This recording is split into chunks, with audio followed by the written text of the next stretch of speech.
श्री स्वामी समर्थ सगळ्यांना. चला, आजची रेसिपी आहे प्रॉन्स करी. ही माझ्या आईची रेसिपी आहे, मी तिच्याकडनं बघून शिकलेली आहे. चला दाखवते तिच्या पद्धतीमध्ये प्रॉन्स करी कशी बनवतात. कोळंबीचं कालवण. इथे मी घेतलेलं आहे सुकं खोबरं, अद्रक, लसूण, कांदा फ्राय करून ठेवलेला आहे. आता आपण त्याच्यामध्ये लसूण घालायचं आहे, खोबरं घालायचं आहे, जिरे घालायचे आहे, कोथिंबीर घालायचं आहे, थोडंसं पाणी टाकून हे वाटून घ्यायचं आहे. आता आपण फ्राय करून ठेवलेला कांदा घालायचा आहे, टोमॅटो घालायचा आहे, एक चिरून ठेवलेला, छान अशी फाईन पेस्ट करून घ्यायची आहे.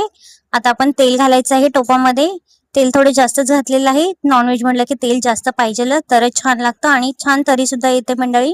चवीप्रमाणे मीठ टाकलेलं आहे. प्रॉन्सला मी मीठ आणि हळद लावून मॅरिनेशन करून ठेवलेलं होतं. मीठ थोडंच घातलेलं आहे, नंतर आपण चेक करून पुन्हा घालूया.